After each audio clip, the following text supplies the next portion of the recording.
আসসালামু আলাইকুম সকলে কেমন আছেন? আশা করি সকলে খুব ভালো আছেন। আজকে আপনার কাছে আরেকটি নতুন রেসিপি নিয়ে হাজির হলাম, যেটা হলো চিকেন মোমো রেসিপি। এই বর্তমান সময়ে দাঁড়িয়ে আমার মনে হয় না এমন কেউ আছে যার চিকেন মোমো খেতে ভালোবাসে না। চিকেন মোমো বলো, ভেজ মোমো বলো, জাস্ট পেলে জাস্ট জমে যায়, তাই না? তো চলুন আজকে আপনাদের সাথে একটা খুবই ইজিভাবে একটা চিকেন মোমো রেসিপি শেয়ার করব। যারা জীবনেও বানায় না তারা এই রেসিপিটা একবার দেখে নিলে যে কেউ বানিয়ে নিতে পারবে। এটা খেতে কিন্তু দোকানের থেকে আমার মনে হয় অনেক বেশি ভালো হয় আর অনেক বেশি হেলদি হয়। তো চলুন ঝটপট দেখে নিই এই রেসিপিটা আমি কীভাবে বানিয়েছি। আর যারা আমার চ্যানেলটা সাবস্ক্রাইব করেনি প্লিজ আমার চ্যানেলটা সাবস্ক্রাইব করে দেবেন।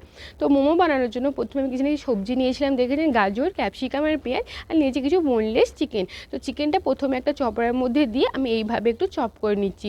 দেখুন আপনারা চাইলে এটা মিক্সারেও দিতে পারেন বা শিলনোড়ায় বেটে নিতে পারেন। এখন ওই চপারে আমি দিয়ে দেবো সবজিগুলো, দিয়ে ভালো করে চপ করে নেবো। আপনার কাছে মানে চপারটা না থাকে তাহলে সবজিগুলো আপনারা একদম ছুরিতে বা বটিতে একদম মিহি করে কেটে নেবেন, তাহলেই হবে। যেহেতু আমার চপার আছে তাহলে আমি তো খাটবো কেন, তাই না? তাই একদম ইজিভাবে এটা বানিয়ে নিচ্ছি। তো সবজিগুলো ভালো করে চপ করে নিয়েছি।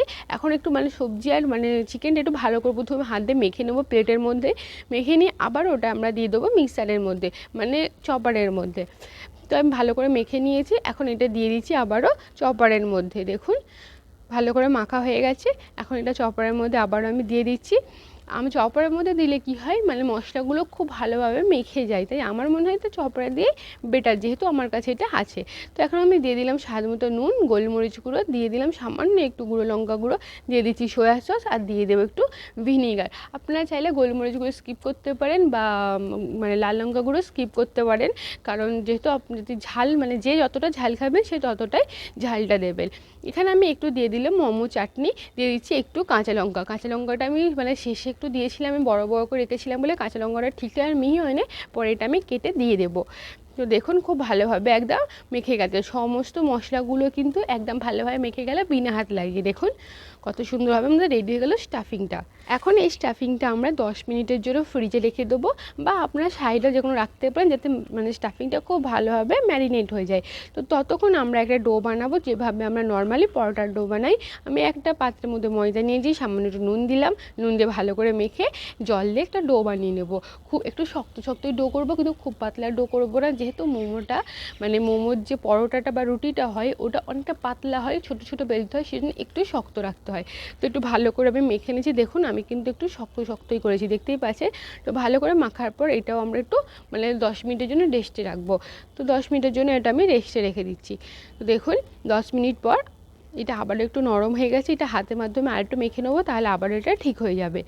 তো ব্যাস, এখন আমরা ছোট ছোট করে মোমোর লেচি কাটবো, একদম ছোট ছোট করে কাটবেন, কারণ মোমোর যে ডোটা যত ছোট হবে আপনাদের মোমোর যে রুটিটা হবে সেটা ততটাই পাতলা হবে, তো অতি অবশ্যই ছোট ছোট করে কাটবেন।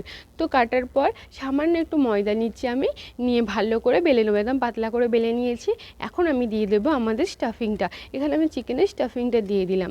তো দিয়ে এখন আমরা এটাকে বন্ধ করে নেবো। তার জন্য প্রথমে একটু জল দিয়ে দিই চার সাইডে। আমি সবথেকে ইজি প্রসেসটা দেখাচ্ছি, আমার মনে হয় মোমো তৈরির সবথেকে ইজি প্রসেস এটা, যেটা যে কেউ পারবে একবার দেখে নিলে।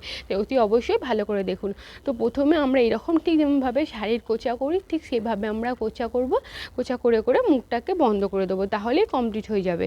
দেখুন কতটা ইজি একটা, দেখতেই পাচ্ছেন। আমি আরেকটা করে ভালো করে দেখিয়ে দিচ্ছি, দেখুন ঠিক এইভাবে কোচা করে করে বন্ধ হয়ে যায়, কত ইজিভাবে এটা কিন্তু তৈরি হয়ে যায়। দিয়ে মুখটাকে ভালো করে ঘুরিয়ে লক করে দেবেন, যাতে কোনোভাবেই মুখটা ফেটে না যায়। তো এরকম করে ঘুরিয়ে ঘুরিয়ে জাস্ট মুখের ওপরে যে অংশটা আছে ওটাকে তুলেও দিতে পারেন, বা ওটাকে একটু চেপে দিতেও পারেন। ব্যাস কমপ্লিট হয়ে গেল আপনাদের চিকেন মোমো শেপ। দেখলেন কতটা ইজি একটা রেসিপি, এটা সত্যি বানানো খুবই ইজি, যে কেউ পারবেন। এটাও যদি আপনারা না পারেন এমনি পুরো মুখটাকে ধরে গোল করে ঘুরিয়ে দেবেন, তাহলেও হয়ে যাবে।